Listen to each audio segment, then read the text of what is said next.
अस्सलाम वालेकुम क्लास, आपको आवाज़ आ रही है? वालेकुम अस्सलाम मैम। जी मैम आ रही है। अगर आवाज़ का कोई प्रॉब्लम हुआ तो काइंडली मुझे बता दीजिएगा। आप लोगों को ईमेल मिल गई असाइनमेंट से रिलेटेड? Yes ma'am. चलें ठीक है, आप लोग वो प्रिपेयर कर लें, अच्छी सी प्रिपेयर कीजिएगा। उसमें सोनोग्राफिक जो इमेजेस हैं वो भी डालिएगा और डायग्रामेटिकली इमेजेस को ज़्यादा अच्छा एक्सप्लेन कीजिएगा, ठीक है? तो मैक्सिमम कोशिश ये कीजिएगा कि थ्योरी जो है वो कम हो, मतलब बहुत ज़्यादा ना हो। और जो भी थ्योरी हो वो आप इमेजेस से रिलेटेड उसमें वो इमेजेस ज़रूर डालें, ठीक है? मैम स्केच फॉर्म में इमेजेस डालेंगे हम, लाइक एक्सरे वगैरह की भी। जैसे मैं आप लोगों को लेक्चर्स देती हूँ तो उसमें डायग्राम्स भी होती हैं ना। सारी की सारी सोनोग्राफिक इमेजेस तो नहीं होती, जो अल्ट्रासाउंड हम कर रहे होते हैं वो इमेजेस तो नहीं होती, कुछ डायग्रामेटिक इमेजेस भी होती है ना, सिर्फ आपको समझाने के लिए। तो कोशिश कीजिएगा ऐसी चीज़ें भी आप लोग डालें। मैम बेटा वही सब वो लोगों तो को लिंक गूगल से मिल गया हुआ सेव है? होके करेंगे ना, हैंड रिटन या खुद हाँ, हाँ। बनाए वो भी। नहीं, नहीं, आप लोग वर्ड पे बना के भेजें मुझे। Okay ma'am.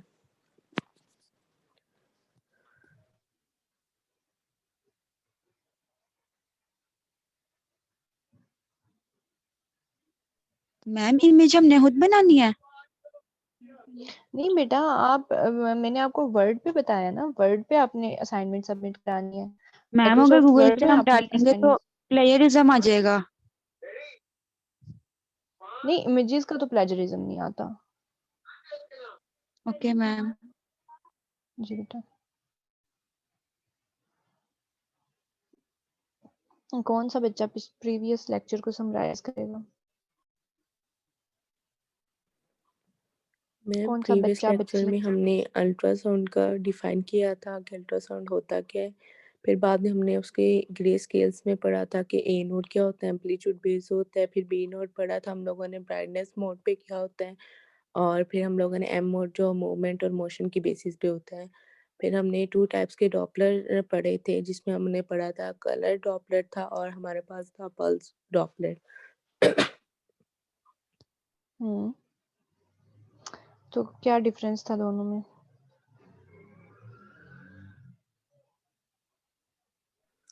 मैम किसमें आपने डिफरेंस पूछा है?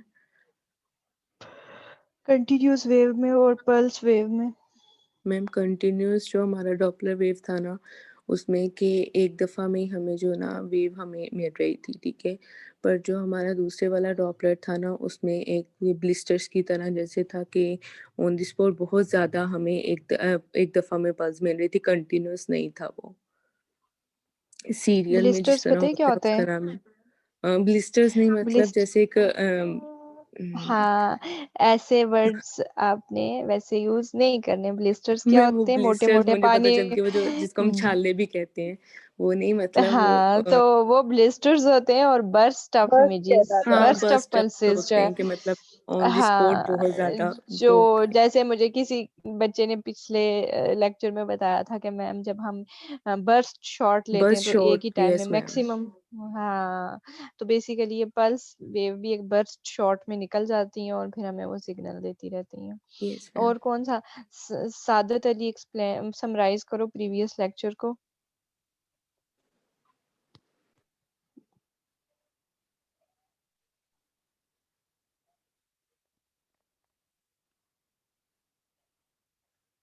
सादत अली आवाज नहीं आ रही?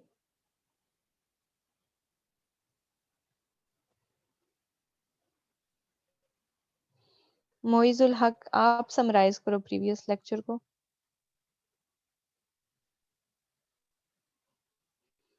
ज़रवा बच्चे, आप लोगों ने लिंक शेयर किया हुआ है ग्रुप में? अब बच्चे क्लास क्यों नहीं ज्वाइन कर रहे? यस मैम, शेयर कर दिया हुआ था मैम। खैर है तो बच्चे ज्वाइन क्यों नहीं कर रहे? मैम पता नहीं। अच्छा। तो आज का लेक्चर को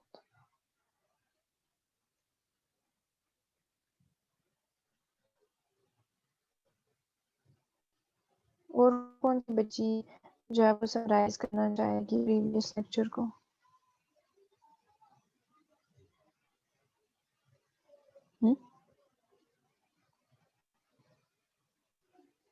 मैं करूं? जुबिया कुलसूम तो कर ही लेगी, कोई और? तहमीना अहमद, तूबा फयाज, सीमा महबूब, निशा लैला, मारिया मुनीर, महजब तालब, गाजिया वसीम, आप में से कोई कर ले। सनम फातिमा कर ले। सादत अली को मैंने कहा तो वो तो गायब ही हो गया, उसने तो लीव ही कर दिया लेक्चर। अच्छा, इससे पहले मेरे बच्चों मुझे ये बताओ कि जो हमारा ये लेक्चर है, इससे पहले हमने आर्टिफैक्ट्स पढ़े थे या हमने कौन सा लेक्चर कंप्लीट किया था? मैम हमने मैम वो प्रोसीजर एस्पायरेशन वाला किया गाइडेड था, ही था, एस्पायरेशन उसमें ट्रेनिंग। वो किया था हाँ हमने हाँ कवर। हाँ हाँ, ओके ओके ओके ओके। हाँ, मुझे याद आ गया। अच्छा, मुझे ये बताएं कि आपके पास पीपीटीज में मेरे कितने लेक्चर हो चुके हैं? 10 हो चुके हैं। 10 हो यस गए? मैम। जो प्रीवियस लेक्चर था वो मैंने आपको सेंड कर दिया था? जी यस यस मैम। मैम। कर दिया था। ठीक है, मुश्किल तो नहीं है ना? जैसे आप लोगों का आपका जो कोर्स आउटलाइन थी तो वो तो हमने कवर कर ही ली, तो अब तो हम एडिशनल चीजें करते जा रहे हैं ना साथ। Yes ma'am. तो आप में से ना कोई एक बच्चा जो है वो साथ साथ जो हम एडिशनल चीजें करते जा रहे हैं ना वो लिख लिया करे साथ साथ कि भाई ये चीजें हमारे कोर्स आउटलाइन में नहीं थी और फिर भी हमने जो है ये इन चीजों का ऐड करके पढ़ा है।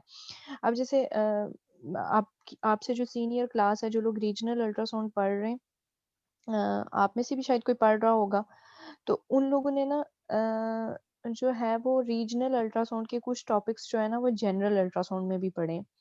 तो अगर हम लोग वो चीज़ें कर लें, मैं देखूंगी जब आपके 15 लेक्चर्स हो जाएंगे ना, उसके बाद में जो है वो आपको ऑब्स्टेट्रिक अल्ट्रासाउंड का थोड़ा बहुत मैं आप लोगों को वो चीज़ें पढ़ाऊंगी, क्योंकि रीजनल अल्ट्रासाउंड में भी वो चीज़ें इंक्लूडेड नहीं है और आप लोगों की कोर्स आउटलाइन में भी इंक्लूडेड नहीं है। तो मैं ट्राई करूंगी कि ऑब्स्टेट्रिक अल्ट्रासाउंड जो है ना first trimester, second trimester, third trimester और उसके बाद जो उसकी एनॉमली स्कैन है, इंट्रायूट्राइन ग्रोथ रिटार्डेशन फैक्टर्स हैं, हम लोग ये चीज़ें जो है ना मैं आपको पहले ही पढ़ा दूँ। और क्या पता कि शायद आप लोग नेक्स्ट सेमेस्टर में मेरे पास हो या ना हो, तो मैं कोशिश करूंगी कि ऐसी चीज़ें जो आपके जनरल अल्ट्रासाउंड में भी नहीं है, रीजनल में भी नहीं है, वो हम लोग पढ़ लें ताकि उन पे आपकी ग्रिप अच्छी हो जाए। क्योंकि फील्ड में बहुत ज़्यादा ज़रूरी है कि आपको गायनी और ऑब्स्टेट्रिक अल्ट्रासाउंड आना चाहिए। गायनी और ऑब्स का डिफरेंस पता है आप लोगों को? गायनी अल्ट्रासाउंड और ऑब्स अल्ट्रासाउंड का डिफरेंस पता है किसी बच्चे को? मैम गायनी में हम लोग कोई ओवेरियन मैसेज या यूट्रिन मतलब ये मैसेज वगैरह वो देखते हैं, और ऑब्स्ट्रक्टिव में हम लोग फीटल को स्टडी करते हैं, फीटल की ग्रोथ हो और एग्जैक्टली एग्जैक्टली ट्राइमेस्टर है ये देखते हैं। ऐसे ही है। ऑब्स्टेट्रिक अल्ट्रासाउंड को ऑब्स्टेट्रिक अल्ट्रासाउंड इसलिए कहा जाता है क्योंकि हम उसमें फीटस का अल्ट्रासाउंड करते हैं, ठीक है? फर्स्ट ट्राइमेस्टर से फुल टर्म प्रेगनेंसी तक जो अल्ट्रासाउंड किया जाता है उसको ऑब्स्टेट्रिक अल्ट्रासाउंड कहा जाता है। और गायनी अल्ट्रासाउंड जो होता है उसमें दो चीज़ें, एक मेल रिप्रोडक्टिव सिस्टम है, एक फीमेल रिप्रोडक्टिव सिस्टम है। मेल रिप्रोडक्टिव सिस्टम में हम प्रोस्टेट, टेस्टिस और यूरिनरी ब्लैडर और इन चीज़ों को देखते हैं। हाइड्रोसील हो गई या हेमाटोसील हो गई, ये चीज़ें देखते हैं मेल रिप्रोडक्टिव सिस्टम में। और फीमेल रिप्रोडक्टिव सिस्टम में जो है वो हम सर्वेक्स, उसके बाद हम यूट्रस, ओवरीज, एडिनेक्सा, ये जो मैसेज हैं या एंडोमेट्रियम की जो नॉर्मेलिटीज़ हैं या जो मेनोरेजिया है या अबनॉर्मल ब्लीडिंग है या ऐसी चीज़ें जो है हम गायनी अल्ट्रासाउंड में ये देखते हैं। ऑब्स का और गायनी का बेसिक डिफरेंस ये होता है। तो ये आपके उसमें इंक्लूडेड नहीं है। जनरल अल्ट्रासाउंड, रीजनल अल्ट्रासाउंड की भी जो है कोर्स आउटलाइन उसमें भी इंक्लूडेड नहीं है। तो I will try my best कि मैं आप लोगों को वो चीज़ें पढ़ाऊँ जो बहुत ज़्यादा इंपॉर्टेंट हैं। क्योंकि अगर आप कल को फील्ड में भी जाते हैं तो अगर डेली के आपके पास 30 पेशेंट्स आते हैं तो 25 उसमें ऑब्स्टेट्रिक अल्ट्रासाउंड के पेशेंट्स होंगे। तो obstetric ultrasound is very important, ठीक है? हर बच्चे बच्ची को जो है वो ऑब्स्टेट्रिक अल्ट्रासाउंड करना ज़रूर आना चाहिए, ठीक है? आप कहीं पे भी जाते हैं, लाइक कल को आप जॉब्स के लिए जाएँगे या अगर आप कहीं पे भी जाते हैं, हॉस्पिटल में भी जाते हैं, तो सबसे पहले आपसे क्वेश्चन किया जाता है कि आपको ऑब्स्टेट्रिक अल्ट्रासाउंड करना आता है? आपको एनोमली स्कैन करना आता है? सबसे पहला क्वेश्चन आपसे ये पूछा जाएगा। और कई लोगों की मैंने सिर्फ जॉब्स इस वजह से जाती देखी हैं क्योंकि उनको ऑब्स्टेट्रिक अल्ट्रासाउंड नहीं आता था।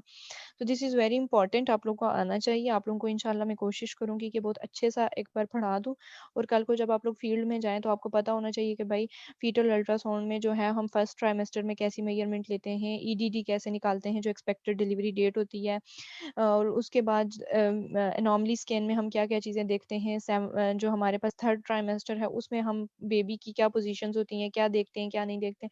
ये सारी चीज़ें जो इंशाल्लाह हैं वो हम अपने इस में पढ़ेंगे, क्योंकि ये आपके रीजनल अल्ट्रासाउंड में भी नहीं है, और this is very mandatory type of ultrasound जो आपको बच्चों को आना चाहिए। बेटा ये क्या मैं देख रही हूँ कि मैं जैसे ही लेक्चर स्टार्ट करने को सोचती हूँ 23-24 बच्चे होते हैं और फिर वो 17-18 पे आ जाते हैं। खैर आज बच्चे लीव क्यों कर रहे हैं आप लोग? मैम नेट का लेक्चर नहीं प्रॉब्लम लेना? होगा। मैम हाँ, आज एक एग्जाम है शायद इसलिए। किसका यस एग्जाम है? मैम, किस सब्जेक्ट का एग्जाम है? Radiation radiation, science. रेडिएशन का। रेडिएशन फिजिक्स का। Radiation science. Okay, radiation sciences. तो उसका आप लोगों का रिटन एग्जाम है? यस हम्म, मैम। जी यस मैम। रिटन मैम, है या ओके ओके रिटन ओके। है। तो किस टाइम है वो? मैम वो मैम 3 o'clock। 3:30 पे। ओके, 3:30। जिस दिन आप लोगों का एग्जाम हुआ करे या वाइवा हुआ करे, तो उस दिन ऐसा किया करें कि मुझे बता दिया करें, हम ज़्यादा टाइम नहीं लेंगे और हम जल्दी से लेक्चर ख़त्म करेंगे, ठीक है? यस मैम, ताकि आप आज लोगों जल्दी। का जो है यस वो मैम। हाँ, अभी हम लेक्चर इंशाल्लाह स्टार्ट कर लेते हैं, तो जल्दी हम लोग इसको ख़त्म कर लेंगे ताकि आप लोग का मैक्सिमम टाइम जो है वो आपका दूसरे सब्जेक्ट पे लगे। नेक्स्ट टाइम के लिए भी आप लोगों को मेरी यही एडवाइस है कि whenever you have an exam, when you have an assignment, when you have an viva on the day of lecture, मेरे लेक्चर वाले दिन जब भी आप लोगों का हो, तो उस दिन आपने मुझे ज़रूर बताना है ताकि मैं जल्दी से आपका लेक्चर ख़त्म करूँ और आपको दूसरे सब्जेक्ट के लिए टाइम मिल जाए, ठीक है? Okay ma'am, thank you. Understood? Okay ma'am, thank हाँ यू। जी। जी जी मेरे बच्चों, तो इंशाल्लाह हम स्टार्ट करते हैं। लेक्चर स्टार्ट करके हम जो है you can leave the class, ठीक है? बिस्मिल्लाहिर्रहमानिर्रहीम। मेरे बच्चों, जैसे हम लोगों ने पढ़ लिया था, हमने ग्रे स्केल इमेजिंग के मोड्स पढ़ लिए थे और हमने स्टार्ट किए थे डॉपलर के मोड्स, ठीक है? हमने कंटिन्यूअस वेव पढ़ लिया था, पल्स वेव पढ़ लिया था, उसके बाद हमारा जो है वो कलर डॉपलर है। तो utilises pulse echo Doppler flow principles to generate a colour image. तो मैंने जैसे आपको बताया था कि हमारे पास क्रिस्टल एक ही है, लेकिन हमने उसको अपने अकॉर्डिंग, हमने जो सॉफ्टवेयर इंस्टॉल किए हुए हैं मशीन में, हमने उसको अपने उसके अकॉर्डिंग चलाना है, ठीक है? तो हमने एक जो है कलर डॉपलर के लिए हमने पल्स एको डॉपलर फ्लो का जो बटन है वो प्रेस करेंगे तो हमारे पास कलर डॉपलर इमेजेस आना शुरू हो जाएंगे। अगर आप देखें तो ये आपके पास क्या है, एक गेट लगा हुआ है और इस गेट के अंदर आप देखना चाह रहे हैं कि ब्लड सप्लाई है या नहीं है। तो इसमें आपको वीनस ब्लड भी है और जो है आर्टीरियल ब्लड भी आपको शो हो रहा है। Image is super imposed on the 2D image, और इस जो हमारे पास जो इमेज है इसके ऊपर और नीचे जो है वो क्या है, हमारे पास 2D इमेज आ रही है। The red and blue display provides information regarding direction and velocity of the flow. तो जैसे आप लोगों को मैंने पहले भी एक्सप्लेन किया था कि blood towards the transducer and away from the transducer, blood जो ट्रांसड्यूसर की तरफ आ रहा होगा वो रेड कलर का होगा, जो ट्रांसड्यूसर की दूसरी तरफ जा रहा होगा वो जो है वो ब्लू होगा। और हमें जो है ये साइड पे जो है हमें जितनी भी हमारे पास जो मेजरमेंट्स लिखी हुई है ये हमें बताती हैं कि इस ब्लड की वेलोसिटी कितनी है। Used for general assessment of flow in the region of interest. हमारा जो रीजन ऑफ इंटरेस्ट है वो बेसिकली हमारे पास सिर्फ इस वक्त एक ये ओवरी हमारा रीजन ऑफ इंटरेस्ट है। तो हमें जो ब्लड की असेसमेंट मिलेगी वो भी सिर्फ इसी एरिया की असेसमेंट मिलेगी। गिव्स ओनली डिस्क्रिप्टिव और semi quantitative information on blood flow. तो हमें ये डिस्क्रिप्टिव इंफॉर्मेशन जो है वो इसी एरिया की ही मिलेगी। हमें इस एरिया के ना राइट की मिलेगी, ना लेफ्ट की मिलेगी, ना ऊपर की नीचे की, ना नीचे की मिलेगी, ठीक है? हमें सिर्फ एक स्पेसिफिक एरिया की जो है वो इंफॉर्मेशन मिलेगी। अगर आप देखें तो हमारे पास जो है हमारे पास पावर जो पल्स वेव डॉपलर था उसमें हमारे पास जो है वो पल्सेस आ रही थी, ठीक है? हमारे पास QRS कम्प्लेक्सेस या पल्सेस बन रही हैं, लेकिन हमारे पास कलर डॉपलर में हमारे पास पल्सेस नहीं बन रही, हमें जो है वो फ्लो शो हो रहा है, ठीक है? ये हमारे पास बेसिक डिफरेंस है कि एक में हमें जो है वो कलर शो हो रहा होता है, ब्लड सप्लाई शो हो रही होती है कि है या नहीं है, और दूसरे में हमें जो है वो पल्सेस मिल रही होती हैं। ठीक है। Power Doppler 5 times more sensitive in detecting blood flow than color doppler, ठीक है। It can get those images that are impossible with color doppler, used to evaluate blood flow through vessels within the solid organs। अब अगर आप देखें तो आपके सामने जो है वो लीवर की जो है वो आपके पास इमेज है। इसमें लीवर में आपको पता है कि पोर्टल वेन है, तो पोर्टल वेन जो है वो फर्दर जो है राइट हेपेटिक, मिड हेपेटिक और लेफ्ट हेपेटिक जो है वो उसमें डिवाइड हो जाती है, वेसल में डिवाइड हो जाती है। तो बेसिकली अगर आप देखें तो कलर डॉपलर में आपको कोई भी वेसल जो है वो डिफरेंशिएट नहीं हो रही, ठीक है। आपको सिर्फ एक एरिया में ब्लड फ्लो शो हो रहा है। लेकिन जो खूबी है कलर डॉपलर की पल्स वेव डॉपलर से वो ये है कि ये हमें वेसल के अंदर ब्लड दिखाता है, उसको डिफरेंशिएट करके दिखाता है। अगर यही इमेज हमारे पास जो है वो पल्स वेव की होती तो हमें जो है वो इस एरिया में डिस्टॉर्टेड ब्लड नजर आना था, हमें डिफरेंशिएटेड ब्लड नजर नहीं आता था। डिस्टॉर्टेड ब्लड का ये मतलब है कि हमें इस एरिया में सिर्फ जो है वो इस तरह का एक इमेज नजर आना था, हमें जो वेजल्स हैं वो डिवाइड होके नहीं दिखानी थी। तो इसलिए जो पावर डॉपलर है ये हमारे पास मोर सेंसिटिव है वेजल्स को डिफाइन करने के लिए। अब अगर लेफ्ट वेजल में जो है वो ब्लॉकेज होगी तो हमें वो लेफ्ट वेजल की ही वेलोसिटी बताएगी कि भाई लेफ्ट वेजल में ब्लॉकेज। अगर मिड में होगी तो मिड की बताएगी। अगर जो है वो लेफ्ट की होगी तो लेफ्ट वेजल बताएगी कि भाई इसमें जो है वो ब्लॉकेज आ रही है या कोई थ्रोम्बस है या इसमें वेलोसिटी जो है वो नॉर्मल नहीं है। तो इसलिए इसको कहा जाता है कि पावर डॉपलर जो है वो हमारे पास मोर सेंसिटिव है। It can get those images that are impossible with color doppler used to evaluate blood flow through vessels within the solid organs। ठीक है। तो हमें बताता है कि वेजल्स के अंदर जो है वो इवेल्युएट करके ब्लड को बताता है। इसकी एप्लीकेशंस जो हैं वो एप्लीकेशंस कहाँ कहाँ यूज होती हैं? अब्डोमिनल में यूज होती हैं। अब्डोमिनल में जो है रीनल, जब हम रीनल अल्ट्रासाउंड करते हैं उसमें, लीवर अल्ट्रासाउंड में, स्प्लीन अल्ट्रासाउंड में, पेनक्रियाज अल्ट्रासाउंड में, मेजेंटेरिक अल्ट्रासाउंड में जो है इसकी काफ़ी ज़्यादा एप्लीकेशंस हैं, वेजल्स हैं, तो हमें ये डिफरेंशिएट करके बताता है। कार्डियक में वेरी इंपॉर्टेंट, ठीक है। नेक्स्ट जो है हम इंशाल्लाह कार्डियक अल्ट्रासाउंड भी पढ़ेंगे। तो कार्डियक के अल्ट्रासाउंड को क्या कहते हैं मेरे बच्चों को, कोई बता सकता है? कार्डियक अल्ट्रासाउंड को क्या कहते हैं? उसका नाम क्या है? एक स्पेसिफिक नाम है, कोई बच्चा बता दो, गलत भी बता दो। नहीं, ईसीजी नहीं, ईसीजी अल्ट्रासाउंड थोड़ी ही होता है। कोई और बच्चा बताया मुझे।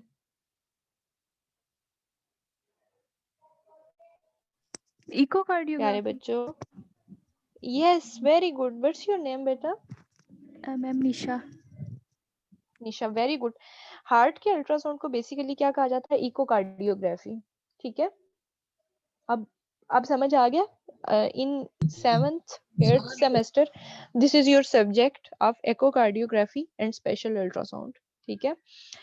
तो एकोकार्डियोग्राफी हार्ट के अल्ट्रासाउंड को कहा जाता है, कार्डियक अल्ट्रासाउंड को कहा जाता है। उसमें जो है आपने हार्ट के चैम्बर्स भी देखने होते हैं, उसमें आपने अorta भी देखना है, ब्रेकियोकेफेलिक आर्टरी भी देखनी है, कॉमन कैरोटिड भी देखनी है, और जितनी भी हार्ट से रिलेटेड आर्टरीज हैं उनको डिफरेंशिएट करके अगर आपको कोई दिखाएगा तो वो पावर डॉपलर अच्छा करके दिखाएगा, पल्स वेव डॉपलर दिखाएगा।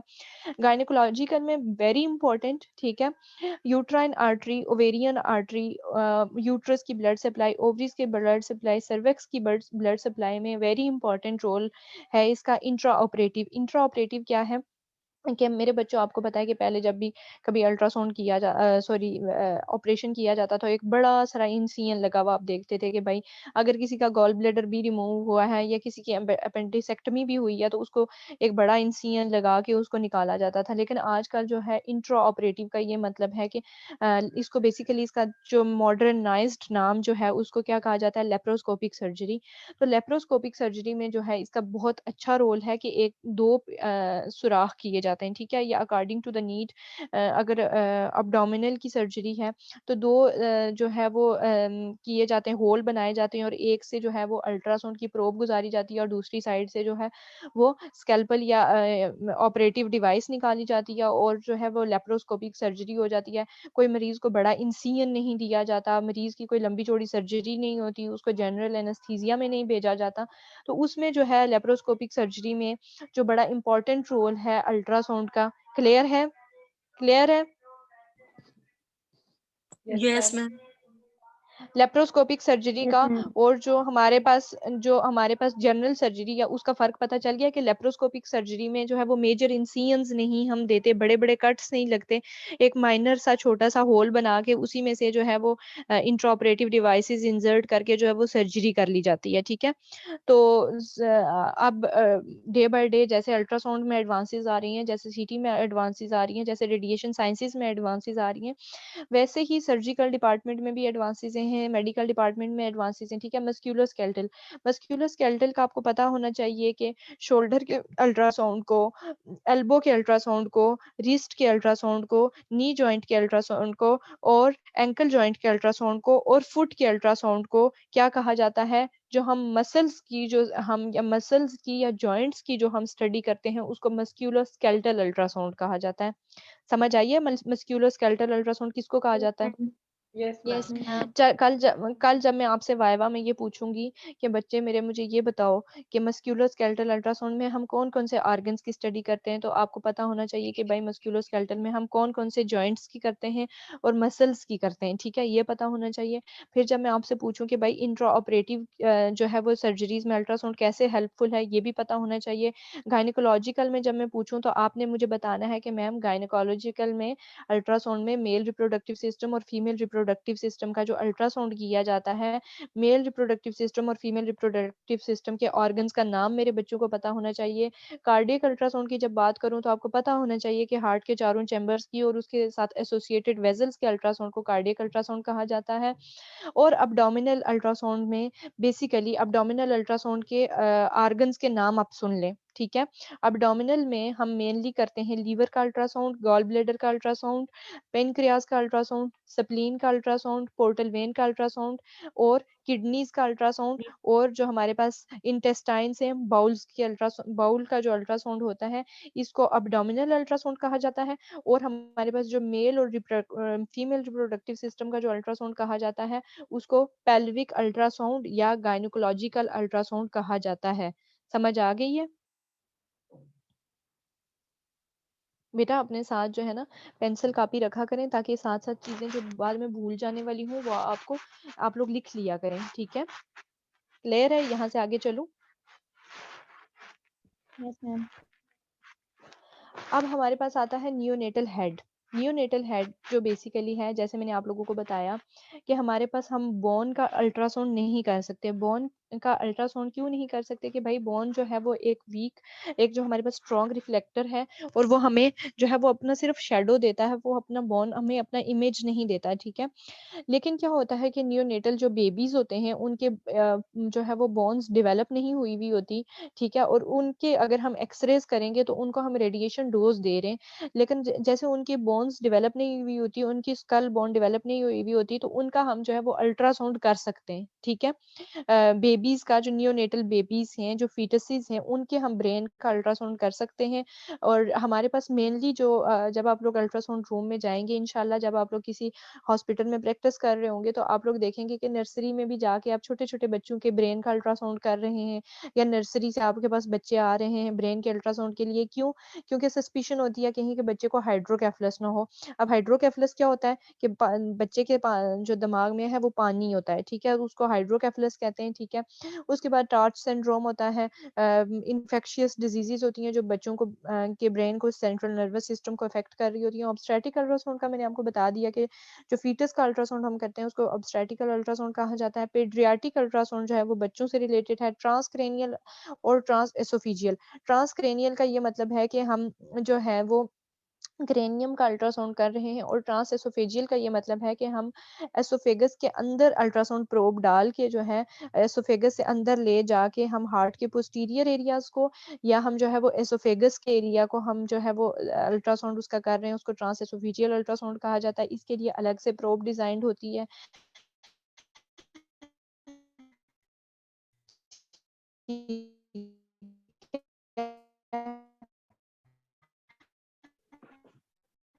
जैसे ट्रांसवेजाइनल प्रोब अलग, वेस्कुलर अल्ट्रासाउंड के लिए को बताया था प्यारे बच्चों। जी ma'am. Yes ma'am. Vascular ultrasound के लिए कौन सी प्रोब यूज की जाती है?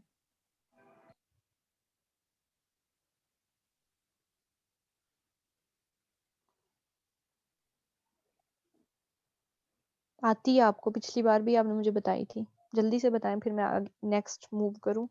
Ma'am linear probe. Exactly linear probe हम यूज करते हैं, ठीक है। हाई फ्रीक्वेंसी प्रोब यूज करते हैं। बेटा आपका नाम क्या है? Tuba Fayaz. Pulser generate the voltages that drive the transducer. अब जिस चीज ने वोल्टेज को ड्राइव करना है और ट्रांसड्यूसर तक लेके जाना है, वो होता है Pulsar. Depends on the PRF and affects the frame rate, ठीक है। डिपेंड करता है पल्स रेपिटेशन फ्रीक्वेंसी के, भाई पल्सेस जो हैं वो कितनी फ्रीक्वेंसी के साथ रिपीट हो रही हैं और फ्रेम रेट को अफेक्ट कर रही हैं। अब हमारे पास पीआरएफ क्या है? जनरेट होती है पल्स रेपिटेशन फ्रीक्वेंसी ट्रांसड्यूसर से जनरेट हो रही है, और जो हमारे पास फ्रेम रेट है वो बेसिकली क्या होता है, मशीन पे जो हमें इमेज शो हो रही होती है वो हमारे पास क्या होता है, फ्रेम रेट होता है। जैसे जब आप एक अपना सेलफोन निकालते हैं और उसमें से एक पिक्चर जो है वो आप खींचते हैं, तो आपके जो कैमरा है वो कैमरा उसको जो कैप्चर कर रहा होता है वो उसके लिए वोल्टेज सेलफोन से ले रहा है, लेकिन जो फ्रेम रेट है वो बेसिकली जिस इमेज का आप ले रहे होते हैं वो उसके पिक्सल्स को जो है वो हम फ्रेम रेट कहेंगे। तो इसी तरह से जो आपके पास अल्ट्रासाउंड इमेज जनरेशन हो रही है वो फ्रेम रेट आपके पास मशीन पे शो हो रहा है। Transducer switch and channels perform the functions of transmit and switch. Transducer में जो है वो स्विच चैनल स्विचेस लगे हुए होते हैं, चैनल्स लगे हुए होते हैं, drives voltage from Pulsar two the transducer. और उन स्विचेस और चैनल्स का ये काम करता होता है कि वो वोल्टेज जो है वो पल्सर से ट्रांसड्यूसर तक लेके जाते हैं, ठीक है। Transducer electronic device that converts the energy from one two another, ठीक है। अब ट्रांसड्यूसर जो है वो उसने एनर्जी इलेक्ट्रिकल एनर्जी ले ली पल्सर से, इलेक्ट्रिकल एनर्जी लेके उसने क्या करना है, बॉडी में कन्वर्ट करनी है। Ultrasound transducer convert electrical pulse into sound pulse and send sound pulse into the body and listens for returning echoes generated by tissue interfaces and again converts sound pulse into electrical signal. Piezoelectric transducers are used in ultrasound, ठीक है। उसके अलावा हमने एक और जो है वो ये एक और क्रिस्टल का भी नाम पढ़ा था प्रीवियस लेक्चर में। कौन बच्चा बताएगा क्या नाम था उस क्रिस्टल का, कि कौन सा crystal? Polyvinyl iodine chloride. Polyvinyl ठीक ऐसा ठीक कुछ है। था। ठीक है बच्चों, ठीक है। इसी तरह से अब हमने दोबारा से इसका मैकेनिज्म समझ लें, दोबारा से मैकेनिज्म समझ लें कि ये हमारे पास ट्रांसड्यूसर है। ट्रांस पल्सर ने क्या करना है, पल्सर ने जो है वो इलेक्ट्रिकल एनर्जी जो है वो हमें जो है वो ट्रांसड्यूसर में देनी है। ट्रांसड्यूसर ने वही एनर्जी जो है इलेक्ट्रिकल एनर्जी जो है वो पीजो इलेक्ट्रिक क्रिस्टल में साउंड वेव्स में ट्रांसफर करनी है। साउंड वेव्स ने बॉडी में जाना है और रिफ्लेक्ट होके वापस जो हमारे पास रिसीवर लगा हुआ है ट्रांसड्यूसर में उसको रिसीव करा के हमें क्या कराना है, हमें शो कराना है मॉनिटर पे कि भाई ये इमेज जो है वो जनरेट हो रही है, ठीक है। अब समझ आ गया कि पल्सर ने इलेक्ट्रिकल एनर्जी ट्रांसड्यूसर को दी, ट्रांसड्यूसर ने इलेक्ट्रिकल एनर्जी को साउंड एनर्जी में साउंड पल्स में जनरेट करके बॉडी तक भेज दिया और वापस उसको रिसीव करके हमें जो है वो इमेज मॉनिटर पे दिखा दी। क्लियर है? Yes ma'am. ठीक है। ट्रांसड्यूसर प्रोब, ठीक है। हमारे पास जो है हमारे पास कनेक्टर लगा हुआ है, ये हमारे पास वायर है, ठीक है। स्ट्रेन रिलीफ वायर होनी चाहिए कि उसमें कोई स्ट्रेन नहीं पड़ा होना चाहिए। केबल है, ये भी हमारे पास जो है वो स्ट्रेन रिलीफर होना चाहिए यहाँ पे हमारे पास, ताकि कहीं पे कोई जो है वो केबल वो मुड़ ना जाए, ठीक है। हाउसिंग और बॉडी है, हमारे पास इंडिकेटर है। इंडिकेटर का क्या काम होता है कि उसने हमें डायरेक्शन बतानी होती है कि भाई ये राइट है या लेफ्ट है या ठीक है या नहीं है।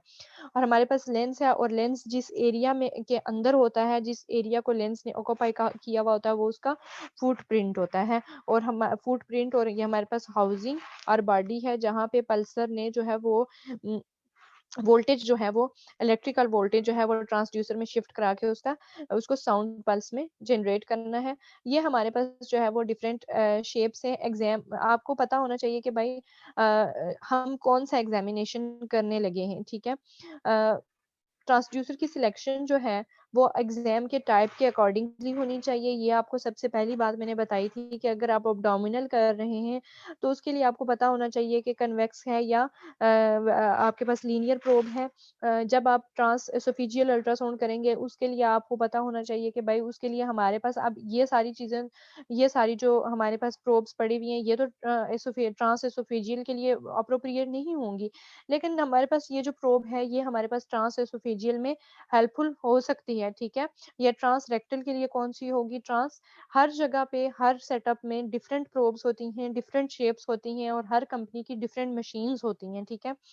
बॉडी की कॉन्स्टिट्यूशन के अकॉर्डिंग होनी चाहिए, एक्विस्टिक विंडो की एसएस होनी चाहिए, फील्ड ऑफ व्यू क्लियर होना चाहिए और मोड रिक्वायरमेंट। अगर आप जो है वो ट्रांस वेजाइनल अल्ट्रासाउंड करना चाहते हैं, लेकिन ट्रांस वेजाइनल अल्ट्रासाउंड में भी आपको डॉपलर रिक्वायर्ड है, तो उसके लिए आप सिंपल प्रोब से डॉपलर नहीं कर सकते, उसके लिए आपको ट्रांस वेजाइनल की भी डॉपलर प्रोब ही चाहिए होगी। तो ये सारी चीजें एग्जाम के अकॉर्डिंगली, ट्रांसड्यूसर की सिलेक्शन आपके एग्जाम के अकॉर्डिंगली ही होती है, ठीक है। अब कनेक्टर, ठीक है, कनेक्टर लगा हुआ होता है प्रोब के साथ। मेरे बच्चों, आप लोगों ने इससे पहले अल्ट्रासाउंड मशीन देखी है, मतलब लाइव देखी है? Yes no ma'am, ma'am. देखी है। मैं आपको दिखा देती हूँ, जिन बच्चों ने नहीं भी देखी,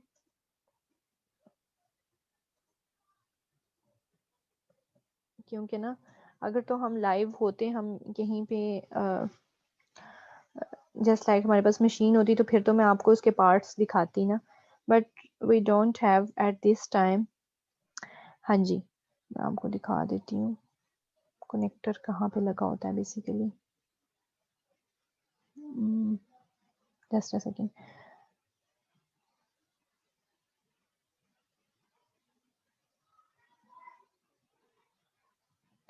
फिर भी आपने जो है वो परेशान नहीं होना इंशाल्लाह।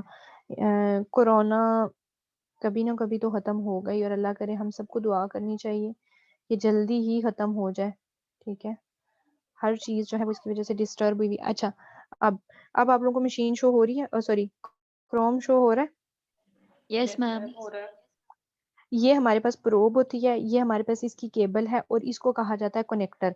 अब इस कनेक्टर ने क्या करना है, हम कनेक्टर, ये कनेक्टर आपके तरह, आपके जैसे एक मोबाइल फोन का चार्जर होता है, और चार्जर को, अडॉप्टर को आप स्विच में लगाते हैं तो ही आपके मोबाइल को वो चार्ज कर सकता है। कनेक्टर का बेसिकली वही अडॉप्टर वाला ही काम है। और हमारी अगर जो मशीन है, तो मशीन में ये 4 प्रोब्स हैं, इस मशीन में 4 प्रोब्स हैं। ये हमारे पास जो है वो जो है एसोफिजियल प्रोब है, ये हमारे पास ट्रांस वेजाइनल प्रोब है, हमारे पास लीनियर और कन्वेक्स प्रोब्स हैं। अगर ये प्रोब्स चारों देखें तो आपके पास 1 2 3 और 4 4 कनेक्टर लगे हुए हैं। अगर ये यस मैम। कनेक्टर का सही कनेक्शन मशीन के साथ नहीं होगा, तो प्रोब अपना काम ही नहीं करेगा, ठीक है।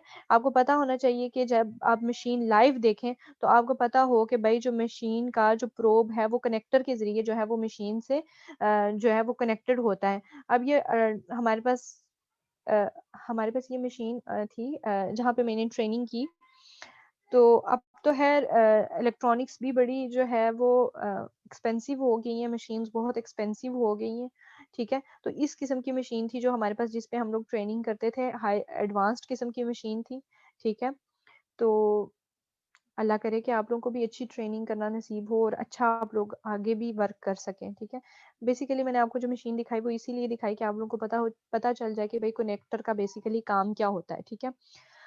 2-3 किस्म के, जैसे आपके अडॉप्टर डिफरेंट किस्म के होते हैं। आईफ़ोन का अडॉप्टर डिफरेंट किस्म का है, एंड्रॉयड का डिफरेंट किस्म का है, सैमसंग का डिफरेंट किस्म का है, या मतलब मल्टीपल फ़ोन्स के डिफरेंट किस्म के अडॉप्टर्स होते हैं, कनेक्टर्स होते हैं। तो इसी तरह से जो है वो आपके ट्रांसड्यूसर के भी डिफरेंट किस्म के जो है वो कनेक्टर या अडॉप्टर होते हैं, ठीक है। कार्टिग्रेड कनेक्टर, एक्सप्लोरा कनेक्टर और पेंसिल कनेक्टर, 3 डिफरेंट किस्म के जो है वो कनेक्टर्स जो है वो आपको शो हो रहे हैं। इन तीनों कनेक्टर्स का बेसिकली यही काम है कि मशीन से जो है एनर्जी लेना और उसको वापस करना जो है इस कनेक्टर के बगैर पॉसिबल नहीं है। क्लियर है कि कनेक्टर होते क्या हैं? बच्चों यस क्लियर मैम। है? ठीक है। अब यस मैम। अगर बात की जाए प्रोब्स की, तो प्रोब्स हम पहले भी पढ़ चुके हैं। Probes are generally described by the size and shape of their face footprint, ठीक है। हम थ्रू फुटप्रिंट से ही डिस्क्राइब करेंगे कि भाई ये लीनियर प्रोब है, मैम ये स्लाइड कन्वेक्स में प्रोब show है, हो ये रहा है। कनके। सॉरी बेटा, एक सेकेंड। सॉरी, आपने मुझे पहले बताना था, मैं तो पिछली स्लाइड पढ़ा चुकी हूँ, आपको फिर कैसे शो होता?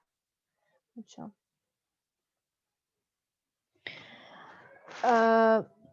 Linear array probe, curvy linear array probe और फेस्ड एरे प्रोब, ठीक है? आप जब उसका फुटप्रिंट देखेंगे तो आपको पता चल जाएगा, जैसे मैंने पिछली बार आपको प्रोब्स दिखाई तो आपने मुझे बताया कि भाई जो ये मोटी थिकनेस वाला प्रोब है, ये हमारे पास कन्वेक्स प्रोब है, जो पतली थिकनेस वाला प्रोब है, ये हमारे पास लीनियर प्रोब है और ट्रांस एसोफेजियल और ट्रांस जो हमारे पास वेजाइनल जो हमारे पास प्रोब्स हैं, वो आपको पता चल गई कि भाई ये जो ये हैं, ये इंट्रा कैविटरी प्रोब्स हैं। हम इनको जो और हार्ट के अल्ट्रासाउंड के लिए, एकोकार्डियोग्राफी के लिए वो बिल्कुल ही एक अलग से प्रोब डिज़ाइन की जाती है। उसका फुटप्रिंट बिल्कुल ही छोटा होता है, ठीक है?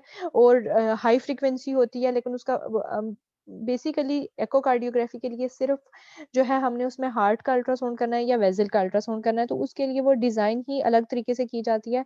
तो whenever you are going to an echocardiography room, तो वहाँ पे अगर आप अल्ट्रासाउंड की मशीन देखें, तो आपने कन्फ्यूज़ नहीं होना कि भाई ये कैसा फुटप्रिंट है, ये कैसी छोटी-सी प्रोब है। तो हर एक स्ट्रक्चर के अकॉर्डिंगली ही प्रोब्स को डिज़ाइन किया गया है। There are three basic types of probes used in emergency and critical care ultrasound में जो मैं आपसे क्वेश्चन पूछ सकती हूँ वाइवा में कि इमरजेंसी और क्रिटिकल केयर अल्ट्रासाउंड रूम में कौन से 3 किस्म के प्रोब्स यूज़ किए जाते हैं? तो आपको पता होना चाहिए कि लीनियर एरे प्रोब यूज़ किया जाता है, कर्वीलिनियर एरे प्रोब यूज़ किया जाता है या फेज्ड एरे प्रोब यूज़ किया जाता है। ठीक है? क्लियर है? बेटा आगे चलो, समझ यस आ मैम। गई है? Yes ma'am. Yes ma'am. Why not? मुश्किल तो नहीं नो मैम। मुश्किल तो नहीं है? Straight नहीं ma'am. linear array probe. It is designed for superficial imaging. ठीक है, स्ट्रेट लीनियर एरे प्रोब को सुपरफिशियल इमेजिंग के लिए जो है वो डिजाइन किया जाता है। Crystals are aligned in a linear fashion with a flat head and produce sound waves in straight line. तो इसको जो है वो हमारे पास लीनियर फैशन में ही डिजाइन किया जाता है और इन्होंने स्ट्रेट साउंड वेव्स को जो है वो स्प्रेड करना होता है। Image produced in rectangular in shape, जो इमेज हमारे पास प्रोड्यूस हो रही है, जो हमारे पास इमेज प्रोड्यूस होगी, कहाँ पे प्रोड्यूस होगी? मॉनिटर पे जो हमारे पास इमेज प्रोड्यूस हो रही होगी वो रेक्टेंगुलर इन शेप होगी। Probe has higher frequency 5 to 13 megahertz, providing better resolution and less penetration. जितनी ज़्यादा हमारे पास फ्रीक्वेंसी हायर होगी, इतनी ज़्यादा पेनिट्रेशन कम होगी और पेनिट्रेशन कम होने की वजह से हमें डीप स्ट्रक्चर्स नज़र नहीं आएँगे, बल्कि हमें सुपरफिशियल स्ट्रक्चर्स जो हैं, वो अच्छे नज़र आएँगे, ठीक है? अगर आपने देखा तो लीनियर एरे जो हमारे पास प्रोब थी, उसकी शक्ल अगर आप अपने माइंड में इसको मेमोराइज़ कर लें, तो आप अगर देखें तो हमारे पास कर्वीलिनियर प्रोब की जो है वो बिल्कुल मोटी-सी शक्ल आ गई है, उसकी थिकनेस क्रिस्टल की ज़्यादा है, उसकी शेप चेंज है। तो इसको कन्वेक्स प्रोब भी कहा जाता है, used for scanning deeper structures, abdominal के स्ट्रक्चर्स, किडनी के स्ट्रक्चर्स, पेल्विस के स्ट्रक्चर्स को जो है वो स्टडी करने के लिए हम कर्वीलिनियर प्रोब यूज़ करते हैं। Crystals are aligned along a curve surface which results in a wide field of view. ठीक है, तो हमने क्रिस्टल्स को जो है वो कर्व्ड सरफेस में अलाइन किया है, लेकिन लीनियर प्रोब में जो क्रिस्टल है वो लीनियर सरफेस में अलाइन्ड है। तो इससे हमें क्या हुआ कि इससे हमें फील्ड ऑफ व्यू ज़्यादा बड़ा नज़र आने लग गया। Probes have frequency between 1 to 8 megahertz allowing greater penetration and less resolution. तो इसकी जो आपने ये याद रखनी है, मैंने आपसे एग्ज़ाम में पूछनी है कि मेरे बच्चे मुझे ये बात बताओ कि जो आपका जो आपकी प्रोब लीनियर प्रोब है, उसकी कितनी फ्रीक्वेंसी है, कितने मेगाहर्ट्ज़ की फ्रीक्वेंसी है? जो आपके पास कन्वेक्स प्रोब है, उसकी कहाँ से कहाँ तक की फ्रीक्वेंसी है? तो मेरे प्यारे बच्चों, आपने मुझे बताना है कि लीनियर प्रोब में 5 टू 13 मेगाहर्ट्ज़ की फ्रीक्वेंसी होती है और उसमें लेस पेनिट्रेशन होती है और कर्वीलिनियर प्रोब में 1 टू 8 मेगाहर्ट्ज़ की जो है वो पेनिट्रेशन होती है। लेकिन उसमें पेनिट्रेशन ज़्यादा होती है और रेज़ोल्यूशन कम होती है, generally used in abdomen and pelvic applications, ठीक है? Phased array probe, crystals are grouped closely together. ये बेसिकली वो इमेज वो प्रोब आ गई जो हम हार्ट के अल्ट्रासाउंड के लिए यूज़ करते हैं। तो अगर प्यारे बच्चों आप देखो तो ये कन्वेक्स प्रोब से भी डिफरेंट है, ये जो आपके पास लीनियर प्रोब है उससे भी डिफरेंट है, ये ट्रांस एसोफेजियल प्रोब से भी डिफरेंट है, ये ट्रांस वेजाइनल प्रोब से भी जो है वो डिफरेंट है, ठीक है? बिल्कुल इसी तरह की सेम एग्ज़ैक्ट इसी तरह की ही प्रोब्स जो हैं वो आपको एकोकार्डियोग्राफी रूम में नज़र आएँगी, ठीक है? तो इसका अगर आप देखें तो फुटप्रिंट भी छोटा-सा है और जो स्लाइस की थिकनेस है वो भी मिनिमम है, ठीक है? Sound waves originate from a single point and fan outward. इस पॉइंट का ये मतलब है कि जैसे इस बंदे ने ये कहा, इस पॉइंट ने ये कहा कि इसके क्रिस्टल से एक जो है वो साउंड निकलेगी और पंखे की हवा की तरह फैल जाएगी, ठीक है? समझ आ गई? कि एक यस मैम। निकलती है और वो आगे से स्प्रेड हो जाती है, ठीक ठीक है। और सेक्टर टाइप इमेज बताती है। हमारे पास लीनियर प्रोब ने जो है वो हमारे पास कन्वेक्स प्रोब ने हमारे पास रेक्टेंगुलर शेप बताई, किसी ने ट्रायंगुलर शेप इमेज बताई। लेकिन मैं आपसे ये वाइवा में पूछ सकती हूँ कि मुझे मेरे बच्चे ये बात बताओ कि जो हमारे पास फेज्ड एरे प्रोब थी उसने हमारे पास सेक्टर टाइप इमेज बनाई, रेक्टेंगुलर शेप बनाई, सर्कुलर इमेज बनाई या ट्रायंगुलर शेप बनाई, ठीक है। और उसके पास जो सिंगल पॉइंट था उसने उसके पास तो सिंगल ही पॉइंट था, तो वो फिर बाकी स्ट्रक्चर कैसे दिखा सकती है? तो मेरे प्यारे बच्चों आपको ये पता होना चाहिए कि वो एक सिंगल पॉइंट से ही साउंड वेव को जनरेट करती है, लेकिन वो सिंगल पॉइंट से जब साउंड जनरेट करती है तो वो फैन की तरह जो है वो स्प्रेड हो जाती है साउंड वेव, और उसके बाद हमें जो है वो स्ट्रक्चर बड़ा अच्छा नज़र आता है, ठीक है। Has smaller and flatter footprint than the curvilinear probe. इसके पास जो है वो स्मॉलर और छोटा फुटप्रिंट होता है। इसकी फ्रीक्वेंसी 2 टू 8 मेगाहर्ट्ज़ होती है, generally used for cardiac imaging, imaging between ribs and small spaces. जो रिब्स के अंदर की इमेजिंग है, रिब्स के ऊपर जब हम प्रोब रख के इमेजिंग करते हैं तो या कार्डियक इमेजिंग करते हैं तो हमें जो है वो phased array probe best results देती है। एंडोकैविटरी प्रोब क्या क्या मतलब है कि इसके नाम से शो होता है कि कैविटी के अंदर का अल्ट्रासाउंड जो है वो एंडोकैविटरी प्रोब से ही पॉसिबल है। Has a higher frequency than curvilinear probe 8 to 13 megahertz. Probe's elongated shape allows it to be inserted close to the anatomy being evaluated. ठीक है। तो जो आप प्रोब जो है वो कैविटी के अंदर इंसर्ट कर रहे हो उसकी जो है वो शेप जो है वो एनाटॉमी के अकॉर्डिंगली होनी चाहिए। Curved face creates a wide field of view of almost जो है वो 180 डिग्री। अगर आप ये प्रोब देखें तो इसका जो है वो कर्व्ड सरफेस है और इसने हमें लार्जर फील्ड ऑफ व्यू दिखाना है। इंट्रा कैविटरी प्रोब ने लार्जर फील्ड ऑफ व्यू दिखाना है। High frequency provide superior resolution.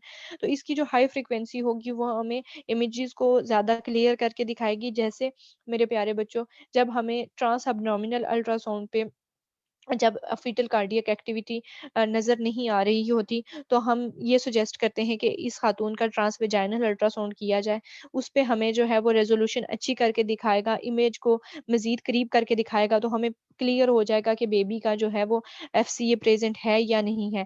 या जो है ओवरीज़ का जो फॉलिकल्स हैं, समटाइम्स बहुत ज़्यादा वेट की वज़ह से, बहुत ज़्यादा ओबेसिटी की वज़ह से जो है वो हमें ओवरीज़ के फॉलिकल का साइज़ मेजर नहीं हो रहा होता, तो उसके लिए ट्रांसवेजाइनल अल्ट्रासाउंड कराया जाता है, ठीक है? और फर्दर जब भी हम इंशाल्लाह गायनेकोलॉजिकल वो पढ़ेंगे, यूट्रस की जो है हम एब्नॉर्मैलिटीज़ पढ़ेंगे, यूट्रस की मालफॉर्मेशंस पढ़ेंगे। बाकी चीज़ें जब हम पढ़ेंगे तो साथ-साथ मैं आपको एक्सप्लेन करती जाऊँगी कि कौन-सा जो है कौन-सी डिज़ीज़ जो है वो हमें ट्रांस एब्डोमिनल पे अच्छी नज़र आती है और किसके लिए हमें जो है वो ट्रांसवेजाइनल अल्ट्रासाउंड की तरफ जाना पड़ता है। कौन-सी ऐसी जो है वो हमारे पास प्रोब है जो हमें ट्रांसथोरेसिक जो हम चेस्ट के ऊपर प्रोब रख के अल्ट्रासाउंड करेंगे, प्रोब का वो होगी ट्रांसथोरेसिक प्रोब, उसको कहा जाता है ट्रांसथोरेसिक अल्ट्रासाउंड। और जो हम जो है वो प्रोब एसोफेगस के अंदर मुँह से एसोफेगस के अंदर लेके जाते हैं प्रोब, उसको ट्रांस एसोफेजियल इसलिए कहा जाता है क्योंकि उसको थ्रू एसोफेगस के अंदर जो है उसको इंसर्ट करके हम अल्ट्रासाउंड किया जाता है, तो इसलिए उसको कहा जाता है ट्रांस एसोफेजियल। ट्रांसथोरेसिक, मैं आपसे वाइवा में ये सवाल पूछूँगी कि मेरे प्यारे बच्चे मुझे ये बताओ कि ट्रांस एसोफेजियल अल्ट्रासाउंड को ट्रांस एसोफेजियल क्यों कहा जाता है? ट्रांसथोरेसिक को ट्रांसथोरेसिक क्यों कहा जाता है? ट्रांस एब्डोमिनल को और ट्रांस वेजाइनल को और ट्रांस रेक्टल को ट्रांसलेक्ट, इन सब का मुझे डिफरेंस बताओ। तो आप बता लोगे ना डिफरेंस? Yes ma'am. ठीक है, इंशाल्लाह बोलो। इंशाल्लाह। अब हमारे पास जो स्पेशल प्रोब्स हैं वो लीनियर इंट्रा ऑपरेटिव प्रोब्स हैं। मैंने जब आपसे बात की कि भाई हम इंट्रा ऑपरेटिव सर्जरीज करते हैं, हम उसमें मेजर इंसिजन्स नहीं देते, तो इस किस्म की हमारे पास जो प्रोब हैं ये used in neuro surgery. Neuro surgery में जो है वो हम मेजर इंसिजन नहीं दे रहे। आपको पता है जब न्यूरो सर्जरी की जाती है, जो आपके ब्रेन की खुदा ना खास्ता मतलब कि पेशेंट्स के जो ब्रेन की सर्जरी की जाती है, जो दिमाग की सर्जरी होती है, उसको जो है वो बोन को कैसे खोलते हैं? कुछ पता है? आइडिया है उसके अबाउट कि हड्डी को कैसे सुराख करेंगे? वैसे रफ अंदाज़ा लगाओ, कैसे खोला जाता है बोन को? हथौड़ा मार के तोड़ा जाता है हड्डी को? No ma'am. फिर कैसे खोला जाता है? कोई बच्चा, बच्ची बताएँ मुझे। बड़ा इंटरेस्टिंग क्वेश्चन है, आपको पता होना चाहिए। कुछ अंदाजा है? मतलब एक मुझे बताओ कि मतलब एक अंदाजा आप सोचते होगे ना कि भाई किसी के मतलब दिमाग का, किसी के ब्रेन का ट्यूमर है, तो इस ट्यूमर को अगर निकालना है तो इस पहले जो ये ऊपर हमारे स्कल बोन है, इसको कैसे खोला जाता होगा? कभी सोचा माइंड में? मैम फॉन्टेनेलेस से खोलते हैं, जो हमारे फॉन्टेनेलेस प्रेजेंट होते हैं उस एरिया से। खोलते किस चीज से? कैसे खोलेंगे? कट करेंगे, कट कर देंगे मैडम, कट शायद कोई कट ही हड्डी कट करेंगे। हो सकती है? हड्डी इतनी सख्त होती है, हड्डी कट हो सकती है? एक चिकन की हड्डी तो इतनी सख्त होती है, तो हमारी तो दिमाग की हड्डी है, हम तो स्कल बोन की बात कर रहे हैं। आपको तो एक चिकन के लेग पीस की हड्डी भी सख्त लग रही होती है। कभी माइंड में नहीं आया? मेरे प्यारे बच्चों, ड्रिल मशीन का पता है? Yes ma'am. Yes ma'am.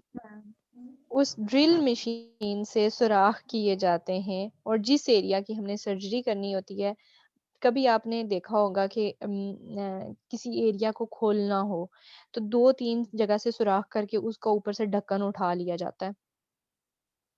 समझ आई यस है मैम। बात?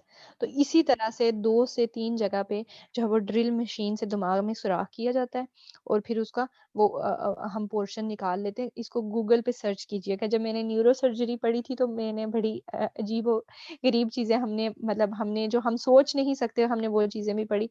जस्ट लाइक न्यूरो सर्जरी में जो है जब फर्स्ट डे जो है जितने भी डॉक्टर्स जाते हैं स्पेशलाइज़ेशन करने के लिए, तो डे फर्स्ट उनको टेंड करना सिखाई जाती है। मैम ये जितने ड्रिल भी मशीन डॉक्टर्स एज हैं। अ जोक मेरे ज़हन में आ रहा था। हाँ। क्या कहा? मैम ये drill machine as a joke मेरे ज़हन में आ रहा था। यस मैम, अच्छा। मेरे भी। यस मैम वाकई। अच्छा, जैसे मैंने जब न्यूरो सर्जरी पढ़ी डॉक्टर मुख्तार से, he was a professor of neuro surgery, तो जब उन्होंने कहा कि जब मैं फर्स्ट टाइम में जब न्यूरो सर्जरी डिपार्टमेंट में गया तो मैं बड़ा लाइक फाइक किस्म का डॉक्टर था। He was totally English speaking all the time, ठीक है? तो कहते जब मैं फर्स्ट टाइम गया तो मेरे प्रोफेसर ने मुझे कहा कि मुख्तार ज़रा उस्तरा पकड़ो और मरीज़ की टिंड करो। तो उन्होंने कहा कि ओह सर, मैं तो डॉक्टर हूँ और आप मुझसे नइयों वाले काम करा रहे हैं, ये कैसे हो सकता है? तो उन्होंने कहा कि मेरे प्यारे बच्चे, जब तुम इमरजेंसी में तुम्हारे पास पेशेंट आएगा, तुम्हारे पास स्टाफ अवेलेबल नहीं होगा, तुम्हारे पास तुमने जो है वो फ़ौरन मरीज़ की सर्जरी करके उसकी जान बचानी है। अगर हेमाटोमा हुआ है, ब्रेन में जो है वो ब्लड जमा हुआ है, तो तुम ये वेट नहीं करोगे कि वहाँ पे बार्बर आए और उसके सर को शेव करे और फिर तुम सर्जरी करो, तो तुमने ये सारे काम खुद करने होते हैं, ठीक है? तो डे फर्स्ट जो वहाँ पे डॉक्टर से काम कराया जाता है, वो उनसे जो है वो गंज करवाई जाती है, ठीक है? इसी तरह से सर्जिकल इंस्ट्रूमेंट्स का, इन चीज़ों का आपसे तल्लक तो नहीं है, लेकिन आपको पता होना चाहिए, आप मेडिकल फील्ड में हो, ठीक है? तो आप किसी भी, मैंने आपसे पहले भी शायद बात की थी कि चाहे आप नर्स हो, चाहे आप मेडिकल टेक्नोलॉजिस्ट हो, इमेजिंग टेक्नोलॉजिस्ट हो, या आप एक डिस्पेंसर हो, या आप एमबीबीएस डॉक्टर हो, आप अपनी फैमिली के डॉक्टर हो। तो हर चीज़ का, हर इंस्ट्रूमेंट का मैक्सिमम आपको नॉलेज होना चाहिए, ठीक है? This will helps you a lot. ये मेरी एडवाइस है आप सब लोगों के लिए कि आप लोग हमेशा नॉलेज गेन करने के लिए ज़्यादा से ज़्यादा एफर्ट किया करें, आप लोग ज़िंदगी में बहुत कामयाब रहेंगे, ठीक है? तो न्यूरो सर्जरी में जो है हमारे पास, न्यूरो सर्जरी से ही बात है, न्यूरो सर्जरी मेरा फेवरेट सब्जेक्ट है, मुझे बड़ी पसंद है, तो इसलिए मैंने आप लोगों से ये शेयर कर ली। न्यूरो सर्जरी में जो प्रोब बेसिकली हमारे पास यूज़ की जाती है वो ये प्रोब है, ठीक है? ट्रांस एसोफेजियल प्रोब है, use in cardiology and surgery, ठीक है? और हमारे पास ऑब्स्टेट्रिक के लिए जो प्रोब यूज़ की जाती है, ये हमारे पास कुछ स्पेशल किस्म की प्रोब्स हैं। स्पेशली हमारे पास कार्डियोलॉजी की प्रोब, ट्रांस एसोफेजियल प्रोब और न्यूरो सर्जरी की प्रोब, ये मोस्ट स्पेशल प्रोब्स होती हैं, ठीक है? इसलिए फिर मुझे यहाँ से मुझे याद आ गया, मैंने आपसे शेयर कर लिया। आई होप कि आप लोग बोर नहीं हुए होंगे, ठीक है? तो जैसे मैंने आपसे बात की कि कनेक्टर्स डिफरेंट किस्म के होते हैं, जैसे आपके आईफ़ोन के डिफरेंट किस्म के अडॉप्टर्स होते हैं, सैमसंग के डिफरेंट हैं, डिफरेंट मोबाइल कंपनीज़ ने डिफरेंट किस्म के जो है वो और डॉप्टर्स बनाए हुए हैं। तो इसी तरह से जो है वो अब्डोमिनल और गायनी के लिए डिफरेंट कनेक्टर होगा, एंडोवेजाइनल के लिए डिफरेंट कनेक्टर होगा, उसका नाम C84V है। और अब्डोमिनल नियोनेटल हेड और पेडियाट्रिक के लिए डिफरेंट कनेक्टर होगा, अब्डोमिनल ऑब्स गायनी पेडियाट्रिक के लिए डिफरेंट उसका नाम है C94। और एंडोकैविटरी के लिए C95 FEC अडॉप्टर है, ठीक है। तो डिफरेंट एप्लीकेशंस के अडॉप्टर्स के लिए डिफरेंट कनेक्टर्स यूज़ किए जाते हैं, ठीक है। कार्डियक के लिए ट्रांसक्रेनियल डॉपलर के लिए और डिफरेंट कनेक्टर्स हैं। डॉपलर पेंसिल ट्रांसड्यूसर के लिए डिफरेंट कनेक्टर्स हैं, लीनियर एरे के लिए डिफरेंट कनेक्टर्स हैं, और हमारे पास कर्व्ड एरे ट्रांसड्यूसर के लिए डिफरेंट कनेक्टर्स हैं। ये आप लोगों के नॉलेज के लिए है, इसको देख भी लीजिएगा, और अगर आप याद कर सकें तो बहुत याद करने की कोशिश भी करें कि कार्डियक के लिए डॉपलर पेंसिल ट्रांसड्यूसर का नाम क्या है, D2CWC, ठीक है। ये आप लोग इसको देख लीजिएगा। आपको this is just for your information कि आपको पता होना चाहिए कि एक ही कनेक्टर जो है वो एक प्रोब के लिए स्पेसिफिक नहीं है। हर प्रोब के लिए, हर एप्लीकेशन के लिए, हर एग्जामिनेशन के लिए जो है वो डिफरेंट जो है वो कनेक्टर्स यूज किए जाते हैं, और उनकी डिफरेंट एप्लीकेशंस होती हैं, ठीक है। ऑब्स्टेट्रिक एंड गायनेकोलॉजी में मैंने पहले भी आप लोगों को एक्सप्लेन कर लिया कि ऑब्स्टेट्रिक और गायनेकोलॉजी में हम measuring the size of the foetus, foetus का साइज मेजर किया जाता है, determining the sex of the baby, baby का सेक्स देखा जाता है कि भाई जो है वो लड़का है या लड़की है, ठीक है। Monitoring the baby for various procedures, baby को मॉनिटर किया जाता है डिफरेंट प्रोसीजर्स के लिए, भाई कि इसका अमनियोटिक फ्लूइड नॉर्मल है या नहीं है, इसमें जो है वो इसकी फीमर की लेंथ ठीक है या नहीं है, बाइपेराइटल डायमीटर ठीक है या नहीं है।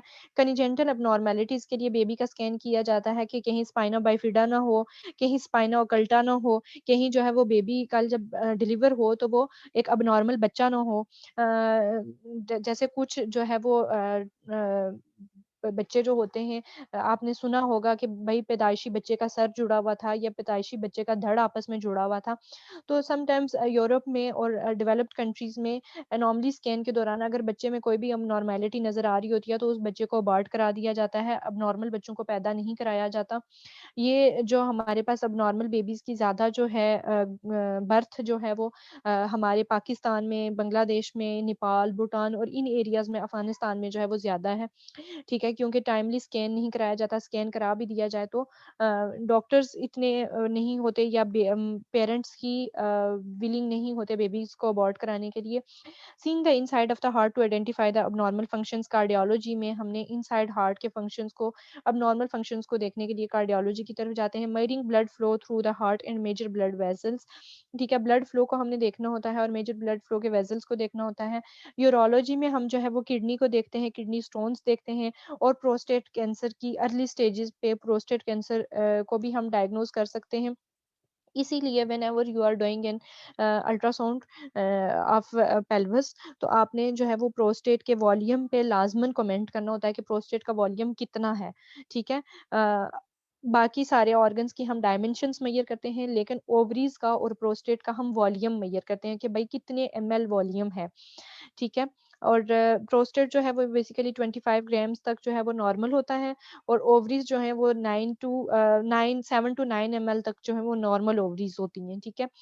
इंशाल्लाह वैसे मैं आप लोगों के नॉलेज के लिए बता रही हूँ, फिलहाल ये मेजरमेंट्स याद करना ज़रूरी नहीं है, लेकिन जब आप रीजनल अल्ट्रासाउंड पढ़ेंगे तो आपको ये आनी चाहिए, क्योंकि जब कल आप फील्ड में जाएँगे तो आपसे पूछा जाएगा कि भाई ओवरीज़ का नॉर्मल वॉल्यूम कितना है, प्रोस्टेट कितने ग्राम तक नॉर्मल होता है, ठीक है। यूट्रस की नॉर्मल मेजरमेंट्स क्या हैं, किडनी की नॉर्मल मेजरमेंट्स क्या हैं। जब हम लोग क्लिनिकल फील्ड में होते थे तो हमारे प्रोफ़ेसर हमसे इसी तरह से सवाल पूछते थे। तो ये चीज़ें आपको आनी चाहिए इंशाल्लाह। जब आप लोग रीजनल अल्ट्रासाउंड पढ़ेंगे तो आप लोगों को ये चीज़ें फिंगर टिप्स पे होंगी। Tissue and water observe the ultrasound energy increases their temperature locally, ठीक है। अ, डेवलपमेंट ऑफ हीट होती है।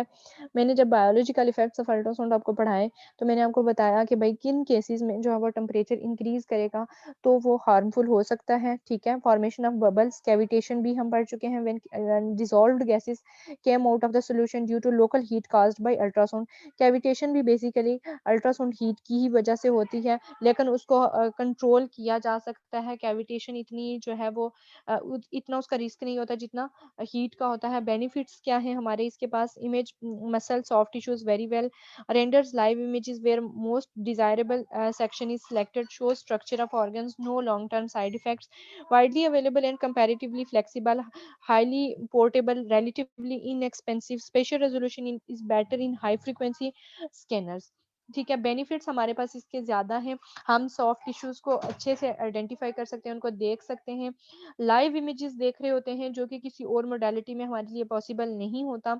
लाइव इमेजेस को देखना, लाइव हार्ट साउंड्स को देखना, लाइव हार्ट की मूवमेंट्स को देखना, लाइव ब्लड फ्लो को देखना, ठीक है। ये रियल टाइम इमेजिंग जो है वो अल्ट्रासाउंड ही हमें बेहतरीन बताता है और ऑर्गन्स के स्ट्रक्चर्स को हमें अच्छा करके दिखाता है। इसके बहुत ज़्यादा लंबे किस्म के साइड इफ़ेक्ट्स नहीं हैं, जैसे आयोनाइजिंग रेडिएशंस के जो है वो लॉन्ग टर्म इफ़ेक्ट्स और शॉर्ट टर्म इफ़ेक्ट्स होते हैं, ठीक है। फ्लेक्सिबल है, हर जगह अवेलेबल है, किसी भी गली मोहल्ले में भी आजकल अल्ट्रासाउंड मशीन्स लोग रख के बैठे हुए होते हैं, ठीक है।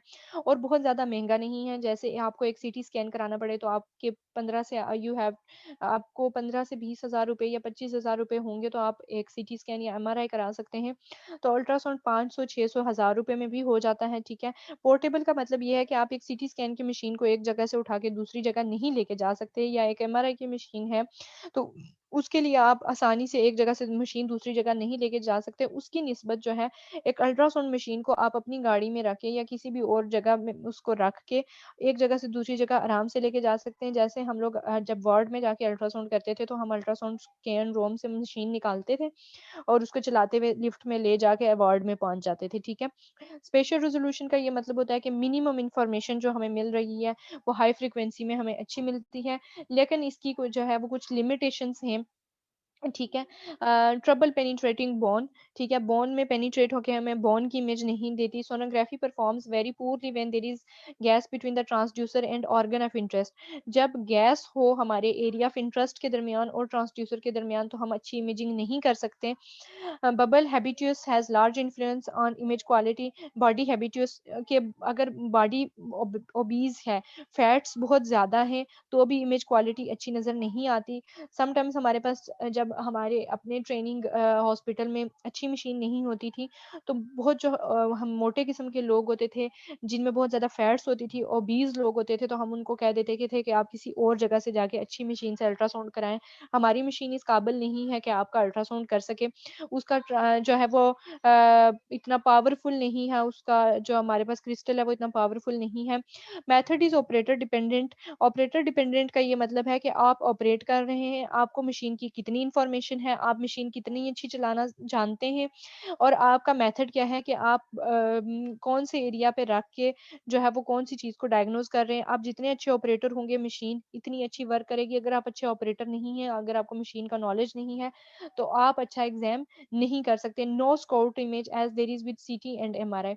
स्काउट इमेज का ये मतलब होता है कि एक आपने प्रोसीजर करना है कंट्रास्ट के साथ, अब्डोमेन का सीटी स्कैन करना है, तो उससे पहले आपको एक प्लेन इमेज लेनी पड़ेगी। हम सीटी और एमआरआई में और फ्लोरोस्कोपी में भी प्लेन इमेजेस लेके फिर कोई प्रोसीजर करते हैं, तो जो हम वो प्लेन इमेजेस लेते हैं उनको स्काउट इमेजेस कहते हैं। लेकिन हमने जो है वो अल्ट्रासाउंड में हमें किसी स्काउट इमेज की ज़रूरत नहीं होती, हम डायरेक्ट इसमें जो है वो एग्जामिनेशन स्टार्ट कर देते हैं। यही हमारा जो है आज का लेक्चर था। इसके मतलब अब आपको कोई भी क्वेश्चन हो, यू कैन आस्क मी, मैं आप लोगों को जवाब दूंगी। आप मुझे बता दें कि आपको समझ आई कि नहीं आई।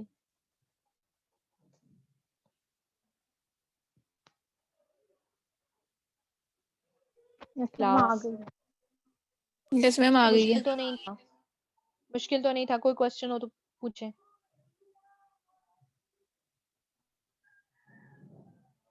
मैम लेक्चर से थोड़ा हट के एक क्वेश्चन है। जी बेटा पूछें। मैम मैंने काफ़ी ऐसे केसेस देखे हैं, मतलब जैसे कोई मतलब प्रेग्नेंट लेडी होती है, वो डॉक्टर के पास जाती है, तो डॉक्टर जो है ना, मतलब उसको कुछ हो भी है, वो बस उसके मतलब डायग्नोज वगैरह करके सारा, तो उसको इतनी ज़्यादा हम्म मेडिसिन लिख के ना दे देते हैं, ठीक है। लेकिन मैंने कुछ ऐसे भी देखे हैं कि हम्म मतलब वो कुछ मेडिसिन ही नहीं मतलब कुछ मेडिसिन लेती ही नहीं है बिल्कुल भी, और मतलब महीने 2 महीने बाद ना स्कैन करा के मतलब फिर आ जाती हैं। तो मतलब मैम इसका साइड इफेक्ट नहीं होता जो पूरे वो कहते हैं कि आपका होता सेशन है है। तो आप मेडिसिन इसके लिए सुने, आप सुने आप, इसीलिए जो है आप लोगों को टीच करने का यही मतलब है। मैं अपने सब स्टूडेंट्स को यही, जब मैं बायोलॉजिकल इफ़ेक्ट्स पढ़ाती हूँ या जब मैंने आपको बायोलॉजिकल इफ़ेक्ट्स पढ़ाए, तो मैंने आपसे यही बात की थी कि जब तक क्लियर इंडिकेशन नहीं होती, क्लियर इंडिकेशन का ये मतलब है कि जब तक आप आपका अब जब मैं भी अल्ट्रासाउंड के लिए जाती हूँ, किसी पेशेंट के अल्ट्रासाउंड के लिए जाती हूँ, तो जब तक गायनोकोलॉजिस्ट की तरफ से हमें इंडिकेशन नहीं मिलती कि भाई इस पेशेंट का जो है वो अल्ट्रासाउंड करें आप, तो हम नहीं करते। हाउस ऑफिसर्स को अलाउड नहीं होता कि वो अल्ट्रासाउंड रिकमेंड करें, ठीक है? हमारे पास एमओज़ होते हैं, हम एमओज़ के मेडिकल ऑफिसर जो बेसिकली बैठे होते हैं, हम उनके कहने पे भी अल्ट्रासाउंड नहीं करते। यही जो है ये स साइड इफ़ेक्ट्स बहुत ज़्यादा हैं। मैं डेली प्रैक्टिस में देखती हूँ कि बहुत ज़्यादा ऐसे पेशेंट्स होते हैं जो फर्स्ट ट्राइमेस्टर में ख़वातीन जाके अल्ट्रासाउंड करा के आ जाती हैं और उनकी जो है वो मैक्सिमम ख़वातीन, ऐसी ख़वातीन में अबॉर्शंस हो जाते हैं, ठीक है? तो आप लोगों के ने ये प्रैक्टिस नहीं करनी, बेटा, जो है ना, एक स्टूडेंट लाइफ और एक प्रोफेशनल लाइफ वो बिल्कुल डिफरेंट है। वो डिफरेंट ऐसे है कि कल आप जब एक मशीन, अगर आप 5, 7, 10 लाख की मशीन लेके बैठते हैं, तो आपका ये मकसद होगा कि जितने भी पेशेंट्स मेरे पास आ रहे हैं, मैं उन सबका अल्ट्रासाउंड करूँ। ठीक है, अगर बन रहा है तो बहुत सारे लोग ये प्रैक्टिस करते हैं, कॉमन प्रैक्टिस है, ठीक है। मैं अपनी तारीफ़ नहीं करूँगी कि भाई मैं नहीं करती, लेकिन मैं आपको एक जनरली एक प्रोफ़ेशनल लाइफ़ के हवाले से बताऊँ कि हर बंदा ये होता है कि भाई 25,000 2500 का या दो 2000 का अल्ट्रासाउंड हो रहा है, आपने तो अल्ट्रासाउंड ही करना है ना, आपको पैसे चाहिए आप कर दो। लेकिन ऐसा नहीं करना, हम मरीज़ों को वापस भेज देते हैं कि भाई हमने आपका अल्ट्रासाउंड नहीं करना, ये आपके लिए हार्मफुल हो सकता है, ठीक है। और बहुत सारे ऐसे लोग भी हैं जो सिर्फ़ एक उन्होंने अल्ट्रासाउंड सीखा हुआ होता है और वो सिर्फ़ उनको इतना प्रॉपर करना भी नहीं आ रहा था। और मैं जेन्युइनली आपको बताऊँ, मेरी जब सीएमएच की भी जो ट्रेनिंग थी और पिम्स की भी जो ट्रेनिंग थी, उसमें रेडियोलॉजी डिपार्टमेंट में गायनोकोलॉजिस्ट्स आके अल्ट्रासाउंड सीखती थी। गायनोकोलॉजिस्ट को अल्ट्रासाउंड करना नहीं आता। वो उन लोगों ने सिर्फ़ एक मिनिमली जो है वो उनको या तो फीटल की कार्डियक एक्टिविटी देखनी आती होती है या एफएल देखनी आती है या बाइपेराइटल डायमीटर देखना होता है। इससे ज़्यादा वो बेबी का अल्ट्रासाउंड नहीं कर सकती। गायनोकोलॉजिस्ट का काम है सी सेक्शन की तरफ जाना, बच्चे पैदा कराना और उनकी मेडिसिन्स देना। अल्ट्रासाउंड किसका काम है? वो रेडियोलॉजी डिपार्टमेंट वालों का काम है, ठीक है? और आप रेडियोलॉजी डिपार्टमेंट के मेंबर्स बनोगे कल, तो आपने क्लियर इंडिकेशन के बगैर कोई अल्ट्रासाउंड नहीं करना। हमसे मरीज़ नाराज़ होके चले जाते थे, हमें गालियाँ देके चले जाते थे कि भई आपका काम है अल्ट्रासाउंड करना, आप करो, हम करवाना चाहते हैं। लेकिन नहीं, उसमें हमने पेशेंट का बेनिफिट देखना होता है कि हम इसका करेंगे तो इसका बेनिफिट है या नुकसान है। इसीलिए जब मैंने आपको बायोलॉजिकल इफेक्ट्स ऑफ अल्ट्रासाउंड पढ़ाए, तो उसमें पहली या दूसरी स्लाइड में ये चीज़ लिखी हुई थी कि अमेरिका में, यूरोप में जो है अच्छे कंट्रीज़ में जहाँ पे हेल्थ सिस्टम अच्छा है, वहाँ पे 3 से ज़्यादा अल्ट्रासाउंड कराए ही नहीं जाते। चाहे वो एक रायल खातून हो या चाहे वो एक आम जो है सेल्स गर्ल हो या एक आम रेहड़ी लगाने वाली खातून हो, उनके 3 से ज़्यादा अल्ट्रासाउंड्स नहीं कराए जाते। लेकिन पाकिस्तान में 20-20 अल्ट्रासाउंड, अगर आप सर्वे करना शुरू कर दें ना, एक स्टडी करना शुरू कर दें, आप ख़वातीन से पूछें कि भई आपने अपने एक बच्चे की पैदाइश के दौरान कितने अल्ट्रासाउंड कराए? वो कहेगी मैंने 10 करा लिए, मैंने 12 करा लिए, मैंने 15 करा लिए। तो ये तो इनके ज़ाहिर-सी बात है साइड इफ़ेक्ट्स हैं। जब एक आप लिमिट एक्सीड करते हो तो उनके तो साइड इफ़ेक्ट्स होते हैं ना। यस और मैम, ज़रा-सा मेडिसिन्स कुछ नहीं मैं खाती तो और आजकल मेडिसिन्स, हाँ, डॉक्टर्स भी ये भी ऐसे वे हाँ, डॉक्टर्स हैं, इसीलिए आप लोगों को, आप जितने भी मेडिकल प्रोफ़ेशनल्स हो, मैं आप सब लोगों को जो है वो प्रोवोक करती हूँ, आपके पास मैक्सिमम नॉलेज हो, आपके पास मैक्सिमम जो है वो एट लीस्ट आपको अपने घर वालों के लिए एक फुल डॉक्टर होना चाहिए, ठीक है? अपनी फैमिली के लिए। जब हर बंदा अपनी फैमिली के लिए काम करना शुरू कर देगा, अगर आपके सर्कल में आपकी फैमिली के 10 घर भी हैं, आप उनको एजुकेट करना शुरू कर दोगे, इसीलिए जैसे अब कुछ ख़वातीन दवाइयाँ नहीं खाती, तो बाहर के वेल डेवलप्ड कंट्रीज़ में ऐसा किया जाता है कि शादी से 3 या 5 महीने पहले उनको फ़ोलिक एसिड की मेडिसिन्स, आयरन की मेडिसिन्स और ये सारे सप्लीमेंट्स खिलाए जाते हैं ताकि कल जो बच्चा पैदा हो, वो उसमें कोई एबनॉर्मेलिटी ना हो। आप लोग तो अभी बड़े सेटअप में शायद अभी आप लोग गए नहीं हो, जब जाओगे, काम करोगे तो देखोगे, एक दिन में हमारे पास नर्सरी में 3-3 4-4 बच्चे आ रहे होते हैं जिनको हाइड्रोकेफ़लस होता है, जो एबनॉर्मल बेबीज़ होते हैं। उनकी वजह ये होती है कि पहले 5 महीनों में ही बच्चे को फ़ोलिक एसिड और आयरन सबसे ज़्यादा चाहिए होता है और उन ख़वातीन ने वो सप्लीमेंट्स यूज़ नहीं किए होते जिनकी वज़ह से बच्चों की ग्रोथ ही ठीक नहीं होती, एबनॉर्मल बेबीज़ पैदा होते हैं, ठीक है? वेल डेवलप्ड कंट्रीज़ में जो है वो ओवरीज कैंसर और यूट्रस के कैंसर के लिए जो वैक्सीन है वो फ्री ऑफ कॉस्ट दी जाती है, ठीक है। हमारा तो पाकिस्तान का तो हेल्थ सिस्टम ही अच्छा नहीं है। मैं आप लोगों को क्यों कहती हूँ कि आप लोग अच्छा सीखो, अच्छा पढ़ो, अच्छा आप लोग लर्न करो, ताकि एटलीस्ट कल आप अपने खानदान के लिए, अपने फैमिली के लिए, अपने आपका जो गली मोहल्ला है उसके लिए तो आप लोग एजुकेटेड हो ना। और अगर आपको हर चीज का नॉलेज हो कि भाई आपके अगर सर्कल में भी किसी की शादी हो रही है, या उसको पता है कि भाई इतने महीनों बाद तुम्हारी शादी है, तो उसको आप कहें भाई उसको सप्लीमेंट्स के लिए प्रोवोक करें। आपके पास पेशेंट आते हैं, आप उनको कहें कि भाई आप सप्लीमेंट्स नहीं लेंगे तो आपके जो बच्चे हैं वो नॉर्मल पैदा नहीं होंगे। आप अल्ट्रासाउंड मत कराएं, आप अल्ट्रासाउंड सिर्फ जरूरत के तहत कराएं। आप सिर्फ ज्यादा से ज्यादा दवाइयां खाएं, सप्लीमेंट्स खाएं, अपनी खुराक अच्छी करें, ठीक है। ये चीजें बहुत जरूरी हैं। एक आप में, आप जो मेडिकल प्रोफेशनल्स हो, कल को आप लोग ग्रेजुएट होगे इंशाल्लाह, फील्ड में जाओगे, आप में और जो डिप्लोमा होल्डर्स बैठे हुए हैं हमारे एजुकेशनल सिस्टम में, या जो लोग सिर्फ पैसे कमाने की खातिर बैठे हुए हैं, आप लोगों में डिफरेंस होना चाहिए या नहीं होना चाहिए? मैम ऑब्वियसली होना चाहिए। तो मेरी बातों को माइंड मत किया करें, ये रियलिटी है। हम लोग अब फील्ड में, मुझे तो 6 7 8 साल हो गए इस फील्ड में, मुझे देखते हुए भी पेशेंट्स को, हमने 100 चीजें 1000 चीजें देखते हैं। हम लोग ऐसी चीजें भी देखते हैं जो अभी आपको इस लेवल पे हम नहीं बता सकते, ठीक है। तो इन फॉल्ट्स एंड फ्लॉज को देखना और उनको दूर करना आपका काम है, हमारा काम है, हम सबका काम है। हम लोग ये तो कहते हैं कि भाई ये ठीक नहीं हो रहा, ये गलत हो रहा है, ऐसा नहीं होना चाहिए, वैसा नहीं होना चाहिए, लेकिन जब हम लोग खुद प्रैक्टिस में आते हैं, हम सारे खुद वो गलत काम कर रहे होते हैं, ठीक है। अब जैसे रिसेंटली मैंने एक लड़की की जॉब जाते हुए देखी। She was a medical imaging technologist. वो एक जगह पे अल्ट्रासाउंड में काम कर रही थी, और उसे ऑब्स्टेटिक अल्ट्रासाउंड करना नहीं आता था। उसने मुझे कॉल की, उसने कहा कि मुझे ऑब्स्टेटिक अल्ट्रासाउंड करना नहीं आता, लेकिन मेरे जो क्लिनिक वाले हैं वो मुझे ये कह रहे हैं कि तुम ऑब्स्टेटिक अल्ट्रासाउंड करो। तो मैं कैसे करूं? मैंने कहा तुम्हें नहीं करना आता तो तुम मत करो, क्योंकि कल तुम्हारी वजह से किसी मरीज का नुकसान हो जाए तो उसका जिम्मा तुम्हारे सर है। उसने कहा कि मेरे जो है वो मेरा जो बॉस है, उसने मुझे कहा कि तुम अल्ट्रासाउंड करो। उसने कहा, मैंने इनकार कर दिया। उसने कहा कि तुमने हम अपनी इस नालायकी की वजह से जो है, अगर तुम वैसे कोई रिपोर्ट, फेक रिपोर्ट बना के दे देती, हमें जो है वो 2500 रुपए आने थे ऑब्स्टेटिक अल्ट्रासाउंड के, इस बात पे उस बंदी की जॉब चली गई। आप लोग कभी भी ऐसे काम मत किया करें। जो भी बंदा प्योर होता है उसको अपनी जगह बनाना मुश्किल काम होता है, लेकिन अगर आपको एक चीज नहीं आती, कल जैसे मैंने अपने बच्चों से डिस्कस किया, जो मेरे एंजियोग्राफी वाले बच्चे थे, तो हमारे नहीं, एकोकार्डियोग्राफी वाले बच्चे थे। तो ऐसा हुआ कि हम लोगों का एग्जाम था, फाइनल एग्जाम था हम लोगों का ग्रेजुएशन में। हम लोग 10 स्टूडेंट्स का बैच था, हम लोग खड़े हुए हुए थे। हमारे पास एक पेशेंट था और सर उसका अल्ट्रासाउंड कर रहे थे। बेसिकली उसका हमने एफसीए देखना था, ठीक है। एफसीए में सर ने पूछा कि आप लोगों को बच्चे की कार्डियक एक्टिविटी नजर आ रही है? मेरे साथ जो दोनों थे उनने कहा कि हमें नजर आ रही है, ठीक है। अब मुझे नजर नहीं आ रही थी। सर ने मुझसे पूछा, एंड पे मुझसे पूछा, सर ने कहा कि तुम्हें फीटल एफसीए नजर आ रही है? मैंने कहा सर मुझे नजर नहीं आ रही। क्योंकि एक चीज जो हो, जो आपको दिखाई दे, आपको इतना प्योर होना चाहिए कि जो आपको दिखाई दे आप उसको कहें कि हाँ ये मुझे दिखाई दे रही है। लेकिन एक चीज जो आपको दिखाई ही ना दे, उसके लिए आपने दूसरों की देखा देखी ये नहीं करना कि भाई ये कह रहा है तो ये ऐसा होना चाहिए। मुझे दिखाई नहीं दे रही थी, तो उस वक्त सर ने कहा कि ये जितने भी लोगों ने कहा कि उनको दिखाई दे रही है, एफसीए है ही नहीं तो उनको कैसे दिखाई दे रही है? एक तो आपने पेशेंट, एक दूसरा डॉक्टर जो है उसकी डिफरेंट डायग्नोसिस है, एक आपकी डिफरेंट डायग्नोसिस है। आपने हमेशा स्टिक टू द अपनी डायग्नोसिस रहना है, ठीक है। एक तो दूसरों की देखा देखी ये नहीं कहना कि भाई वो ये कह रहा है तो ऐसा होगा। आपने हमेशा अपने दिल की बात माननी है। आपको एफसीए नजर आ रही है तो आपने कहना है एफसीए नजर आ रही है। नहीं नजर आ रही तो कह देना है नहीं नजर आ रही। मुझे नजर नहीं आ रही थी तो एफसीए थी ही नहीं कि मुझे नजर आती। और उन लोगों ने ये कहा कि उनको नज़र आ रही है क्योंकि उनको उनकी डायग्नोसिस इतनी अच्छी नहीं थी, या शायद उन्होंने सर के डर के मारे ये कह दिया। ऐसा होता है।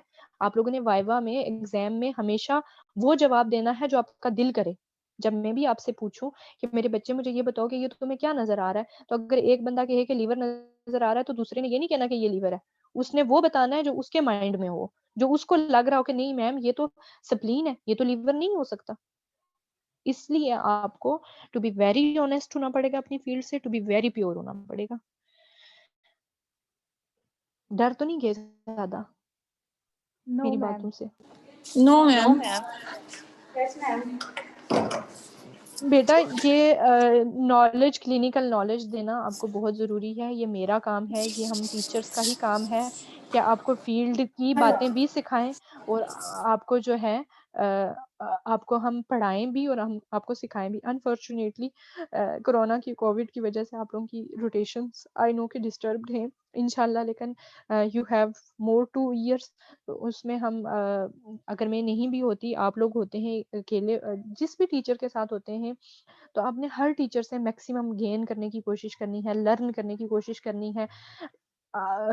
हम अपने टीचर से उगलवाते थे, "भई ये आपने हमें नहीं पढ़ाया तो आप हमें ये भी पढ़ाओ, आपने ये नहीं पढ़ाया हमें ये भी पढ़ाओ।"